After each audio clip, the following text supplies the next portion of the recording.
सा सानजानि अरुणाचल रायजोआव गोमानानै दं क'क्राझार जिल्लानि सास्नि लाइमोनफ्रा। क'क्राझार जिल्लानि गंसे गामिनि सास्नि मावसुमाफ्रा अरुणाचलाव गोमानानै दं। थांनाय 5 जुलाइनिफ्रायनो गोमानानै दं अरुणाचलाव क'क्राझार जिल्लानि मालगाव बुगलापारानि सास्नि मावसुमाफ्रा।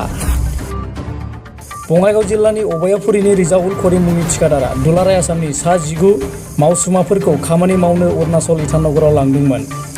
बिनिनो सास्निया क'क्राझार जिल्लानि मालगाव बुगलापारानि होननानै मिथिनाय जादों। क'क्राझार जिल्लानि बुगलापारानि सास्नि मावसुमाफ्रा गेजेराव सानै लेबारफोर मनवार हुसेन आरो मजिदुल आलीखौ अरुणाचल सोरखारा बोखांनो हादों।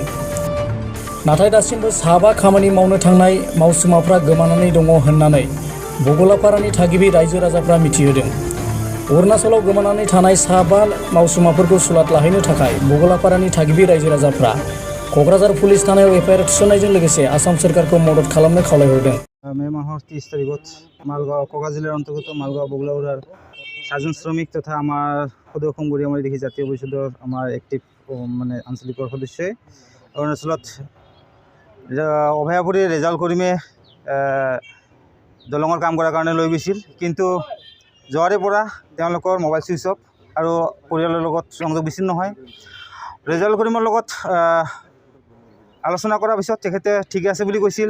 পিছত তেখেতে পৰিয়ালৰ লগত কোনো যোগাযোগ কৰা নাই আৰু এই ক্ষেত্ৰত আমি পৰিয়ালৰ লোকে কোকৰাঝাৰ আৰক্ষী চকীত 9 তাৰিখত এটা এজাহাৰ দিছিল আৰু তেতিয়াৰ পৰা আমি তেখেতৰ সন্ধানত চাৰিওফালে আমাৰ যি কৰিবলগীয়া এইখিনি কৰি আছিলোঁ। আমি কোকৰাঝাৰ জিলা উপায়ুক্ত মহোদয়া বাইদেউকো আমি আমাৰ জিলা সমিতিৰ তৰফৰ পৰা এটা মেম'ৰাণ্ডাম দিছিলোঁ ল'ৰাকেইটা উদ্ধাৰৰ কাৰণে। আৰু আমাৰ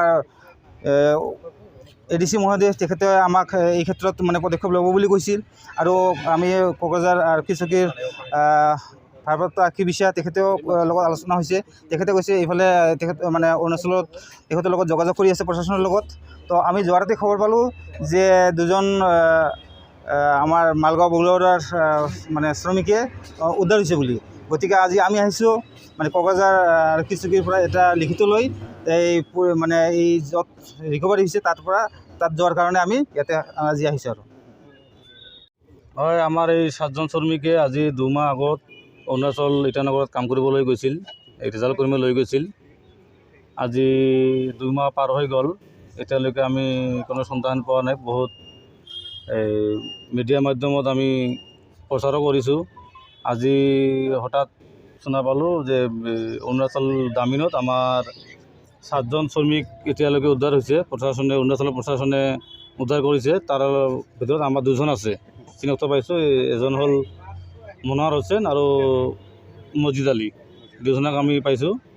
আৰু আমাৰ এতিয়ালৈকে 5জন সন্দেহহীন হৈ আছে।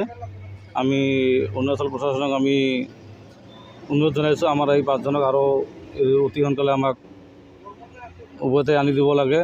আৰু আমি এতিয়া ঘৰৰ পৰিয়ালে অৰুণাচল যাব বুলি আমি প্ৰশাসনৰ ইয়াত আহিছোঁ, জিলা আৰক্ষীত। আমি ইয়াৰ পৰা এখন আমি লিখিত লৈ আমি জাগাস্থলীলৈ আমি ৰওনা ল'ম বুলি ভাবিছোঁ। এইটো মালগাঁও বগলাপাৰা 7জন গৈছিল। কেতিয়াৰ পৰা সন্ধানহীন হৈ আছিল? এতিয়া 2 মাহে হ'ল। আজি তুমি 2জনকৈ উদ্ধাৰ কৰিলে? 2জনকৈ উদ্ধাৰ পাইছে অৰুণাচল প্ৰশাসনে। এতিয়া দামিন হস্পিটেলত চিকিৎসা হৈ আছে। স্থানীয় প্ৰশাসনে কেনেকুৱা পদক্ষেপ একো পদক্ষেপ লোৱা নাই আমাৰ কোকৰাঝাৰ প্ৰশাসনে। আজিলৈকে একো পদক্ষেপ লোৱা নাই।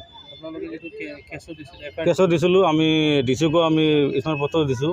আজিলৈকে আমি একো প্ৰশাসন আমাৰ গাঁৱত যোৱা বুলি একো পদক্ষেপ লোৱা নাই।